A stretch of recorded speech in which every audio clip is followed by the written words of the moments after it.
Alright. So I'm thinking for the Christmas special, we'll make it visual. And make it, what's that called? The Scrooge? Oh, A Christmas Carol themed. Where you get haunted by me being the 3 different ghosts. And then at the end, you decide to delete the podcast to get on with your life. I kind of want it to be a little more happy ending than that, to where I don't delete the podcast. And you go back to working in a factory. Going back to work at a factory. This is the only love I have and only joy I have in my life. But why are we even recording a Christmas special? We didn't film an episode in 3 months. We gotta please our fans. They requested by high demand, surprisingly. I'm not going to show you where or why I got these results. But they needed the Christmas special, so we have to do it. Alright. What was I grunt for? We're trying to enjoy this nice Christmas party. We got all our family and friends here. You know, it's 3 days before Christmas. We have the kids from the kidnapping episode. Don't mention them. They're not here. What's your favorite part of the holidays? Maybe we can use our joy or stuff we like to look forward to as inspiration for our podcast, for our Christmas special. Wait, first let the intro play, and then you say welcome back. We're not recording at the family party. That's stupid. I didn't even bring my audio equipment. How could we do that? I didn't bring my audio equipment. All I have is eggnog in one hand and a mistletoe in the other. Are you drunk? I'm not. No. But anyway, holidays are my favorite because they always, sometimes you get time off work. People are always in a better mood. There's a lot of food. You really don't have to watch what you eat. And then also Christmas specials and movies like if you remember last year. Shut up, Timmy! Last year, when we were discussing Rudolph and Frosty the Snowman and a lot of songs, it just reminds me of the good time in this time of the year. You know what I mean? You have anything to say about that? Well, I don't want to lie to you. I'd never listened to the Christmas special. What? You never listen? What do you mean? Why would you say such a thing? You're trying to. I listened to the other ones, but not the Christmas special. It's one of my favorite ones. It's good. What didn't you like about it? Yeah, it's fine. I guess how could we improve? What's so bad about the Christmas special that you want to improve? Whenever I listen to the podcast, there's always a new one out, so I never got around to listening to that one. That just shows how efficient we are, really, if you think about it. Yeah. Well, as of lately, we've done it like maybe once a month. But that's okay. It's as they say, quality over quantity. There you go. So, not that a lot of them were very good, but you think maybe we should go get the old cracked and dusty record off the shelf? A record. It's got that's a good bunch of good tunes. You could play the record on your $100 fucking Target vinyl player. And how did you know I even have that? It's sitting right behind me, playing records right now. Alright, let's get to it. Alright. Oh, I love this song. This always reminds me of my dad shoving my face in the snow when I would want to vacuum. Oh, shit, it was yellow snow, I remember that.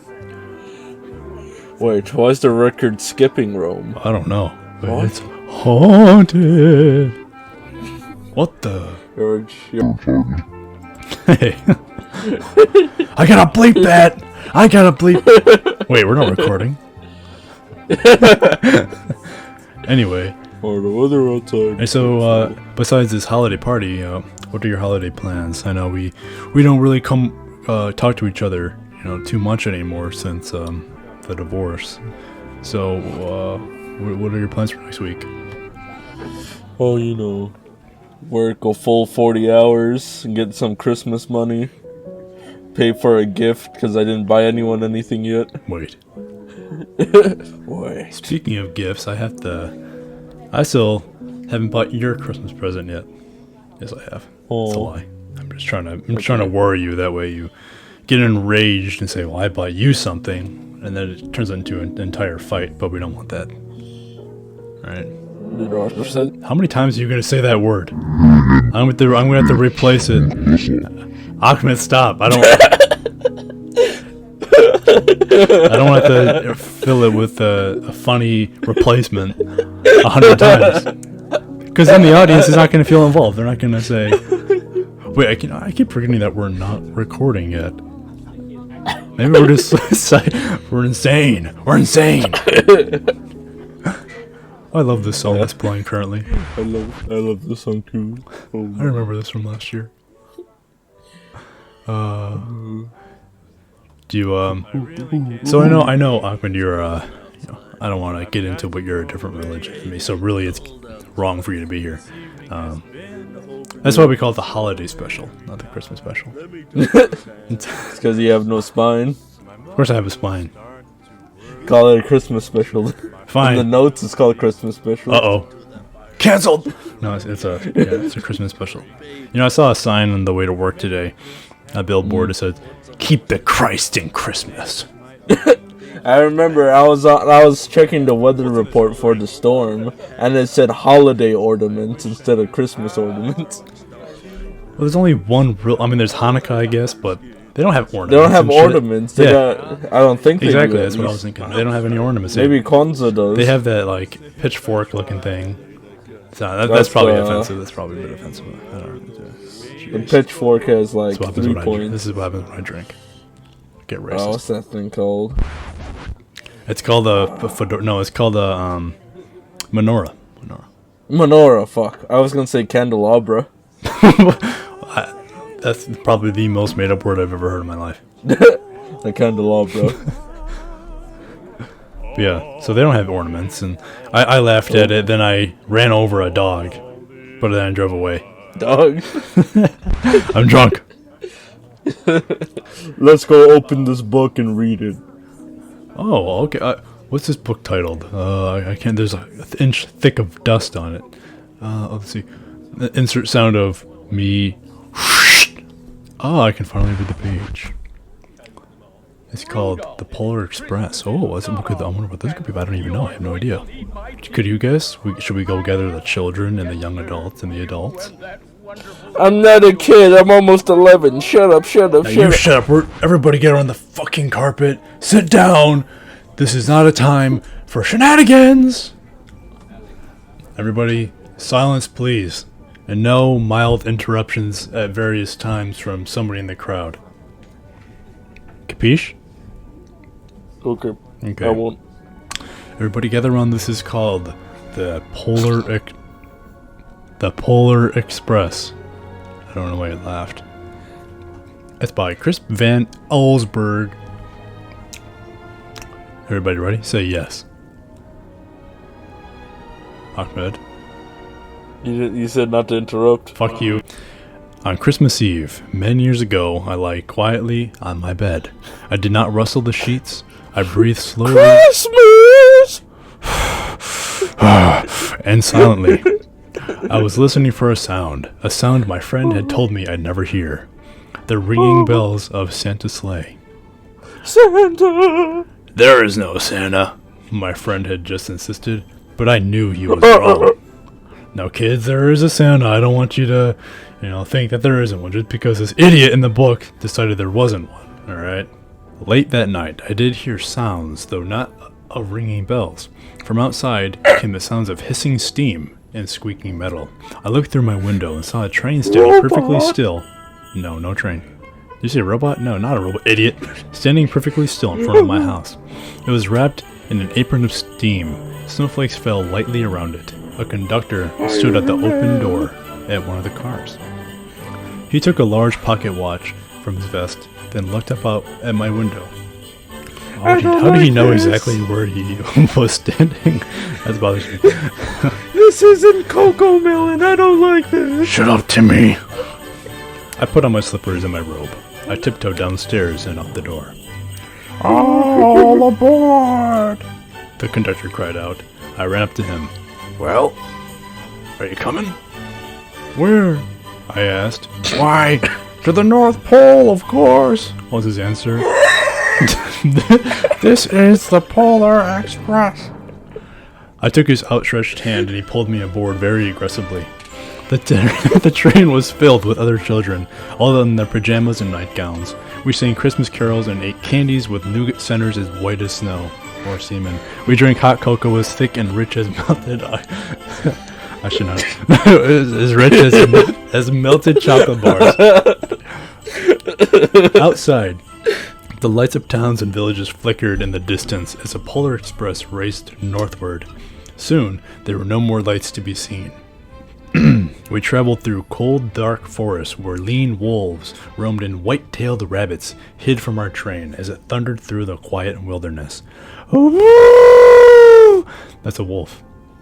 Wilderness. There's nothing dangerous out there. We climbed mountains so high. Santa had a hat on his head. Yes, but that's not important right now. We climbed mountains so high as it was scrape. Oh, I'm sorry. I've had a little bit to drink today. We climbed mountains so high it seemed as if we scraped the moon. But the Polar Express never slowed down. Faster and faster we ran along, rolling over peaks and through valleys like a car on a roller coaster. The mountains turned into hills, the hills to snow-covered plains. We crossed a barren desert of ice, the great polar ice cap. Lights appeared in the distance. They looked like the lights of a strange ocean liner sailing on a frozen sea. There, said the conductor, is the North Pole. The North Pole. It was a huge city, standing alone on the top of the world, filled with factories where every Christmas toy was made. I find that hard to believe. At first, we saw no elves. They were gathering at the center of the city, the conductor told us. No, not China. Yes, little boy. China is where every toy is made. That is where Santa... iPhone. Yeah, not for you. That is where Santa... How many times are you gonna interrupt me?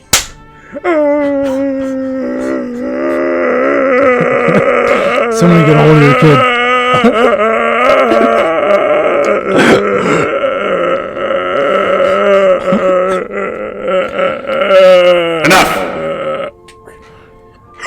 Enough! That is where Santa will give the first gift of Christmas. Who will receive the first gift? We all asked. The conductor answered, he will choose one of you. Look! Shouted one of the children. Elves! Outside, we saw hundreds of elves as our train drew closer to the center of the North Pole. We slowed to a crawl. As so crowded were the streets with Santa's helpers. When the Polar Express could go no farther, we stopped, and the conductor led us outside. We pressed through the crowd to the edge of a large open circle. In front of us stood Santa's sleigh. The reindeer were excited. They pranced and paced. I had to crawl until I was 5. Well, you're disabled. Ringing the silver sleigh bells that hung from their harnesses. It was a magical sound, like nothing I'd ever heard. Across the circle, the elves moved apart and Santa Claus appeared. The elves cheered wildly.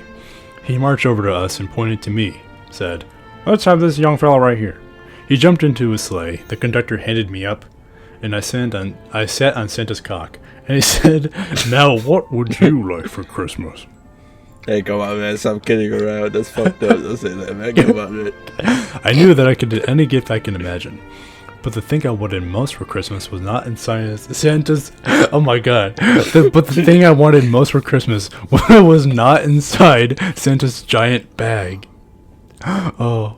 Well, what I wanted more than anything was one silver bell from Santa's sleigh.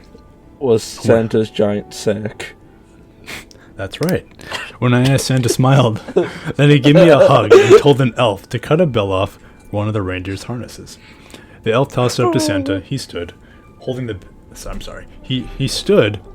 bell high above his head, and he called out, "The first gift of Christmas!" This is a good reading room. Ooh!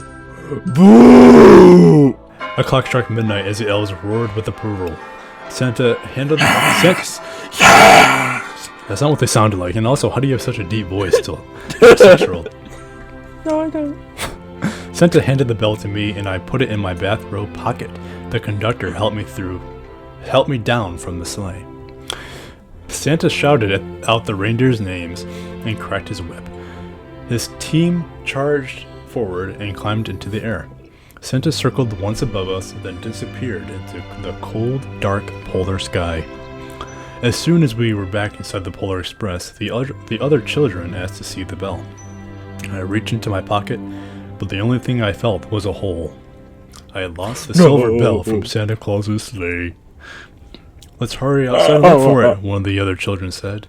But the train gave a sudden lurch and started moving. We were on our way home. Aww. It broke my heart to lose the bell. When the train reached my house, I sadly left the children. I stood at my doorway and waved goodbye. The conductor said something from the moving train, but I couldn't hear him. "What?" I yelled out. He cupped his hands around his mouth. "Merry Christmas!" he shouted.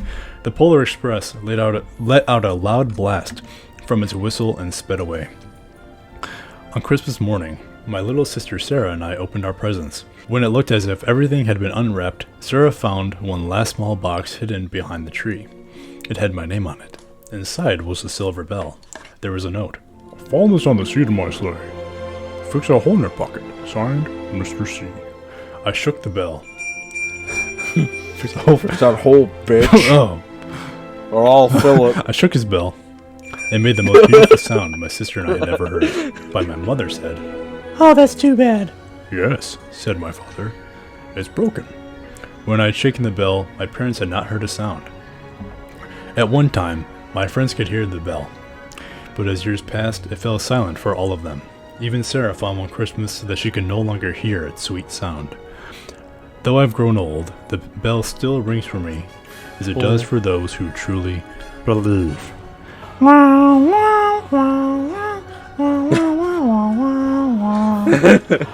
Hooray!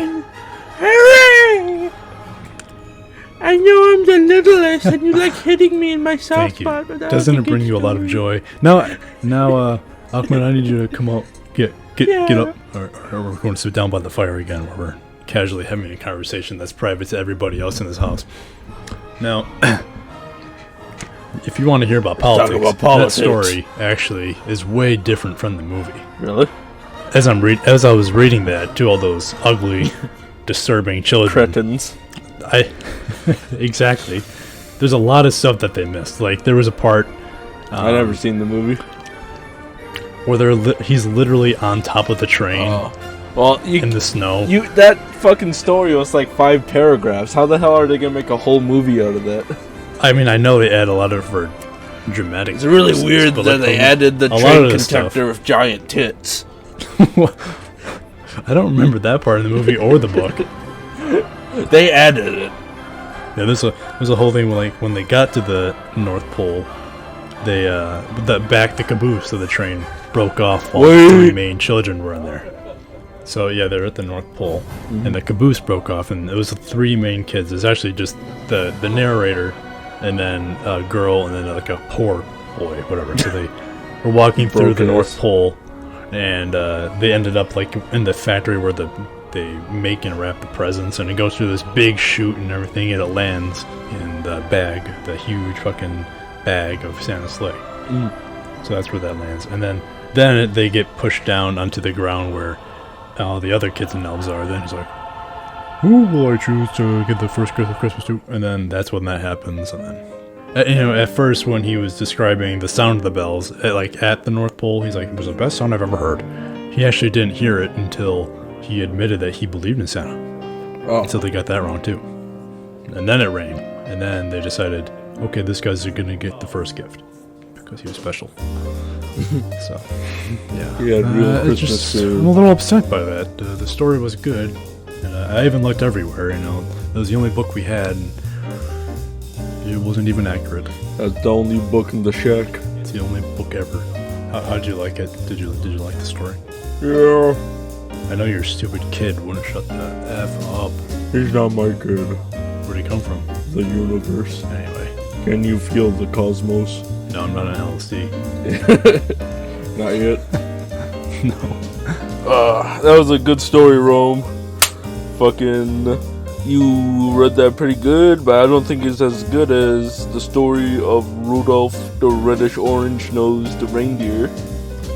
I beg your pardon? Don't you mean Rudolph the red-nosed reindeer? Or, as I like to call it, Rudolph the orangish red-nosed reindeer? No, I think it's reddish orange, as you can see in the 1930s animation Rudolph. Now, I had to correct you here, but this is almost if you never ever seen the classic film Rudolph the orangish red-nosed reindeer ever in your life. So I'm starting to think you might be some sort of moron. Alright. Television didn't have color until later in the century, and I do remember them coloring it reddish orange. There's only one way to find out. Either we go grab that old VHS tape, play it for... How about I grab your fucking neck, bitch? What? Oh! Hey, you know what? Bitch, it's orangish red. Reddish orange. Ow! Orangish red. Reddish orange. This is starting to really hurt. Orangish red. Reddish orange. Oh. Alright, one way to find this, to find the conclusion here. One way to declare who is actually correct. Wait. We're gonna... What? Bitch. Ow! You son of a bitch.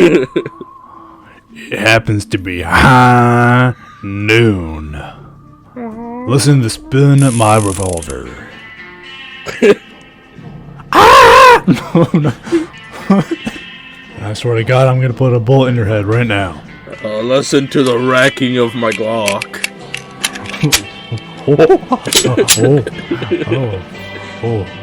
Okay, as a clock strikes midnight, one of us is gonna end up with lead in their head.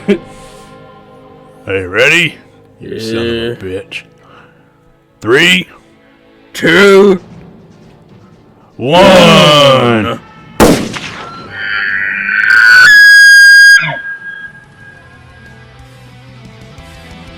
Oh my God. Oh no. Oh my God, what is that? Oh my God.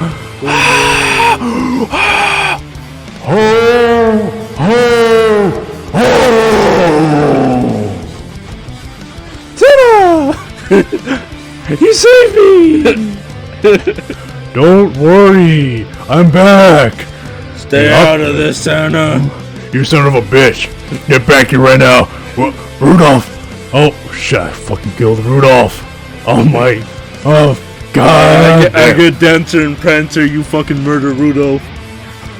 I'm getting my fucking 2x4.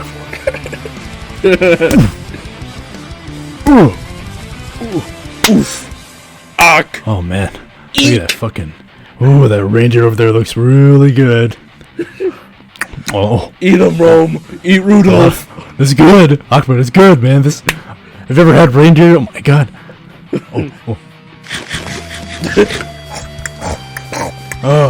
Oh, Roman, what the hell do you think you're doing? You're eating my reindeer. That's for me and me only. Get him, Roman. You're kidding.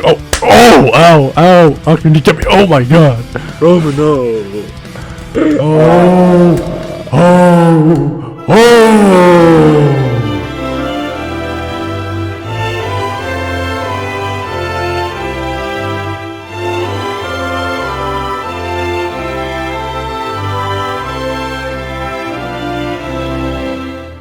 Hello all, this is Roman. I actually just got back from the emergency room. Ahmed is on life support after that brutal massacre from Santa Claus.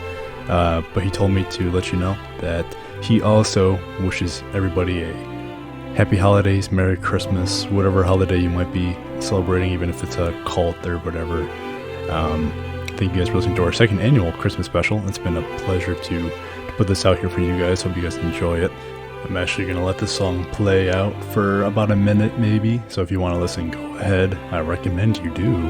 As always, Merry Christmas to all, and to all a good podcast.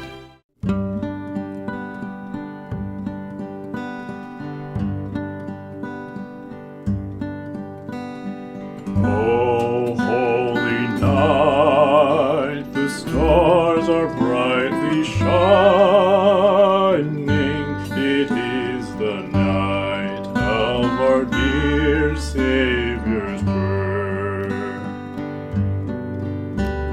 Long lay the world in sin and error pining, till he appeared, and the soul felt its worth. A thrill of hope, the weary soul rejoices, for yonder break a new and glorious morn.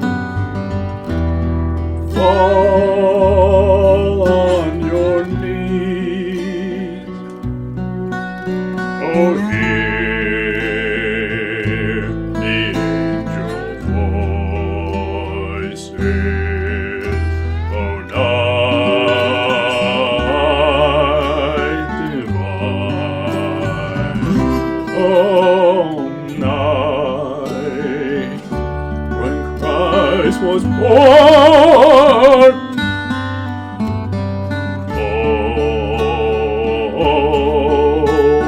A holy night, Polar Express, True Facts Podcast.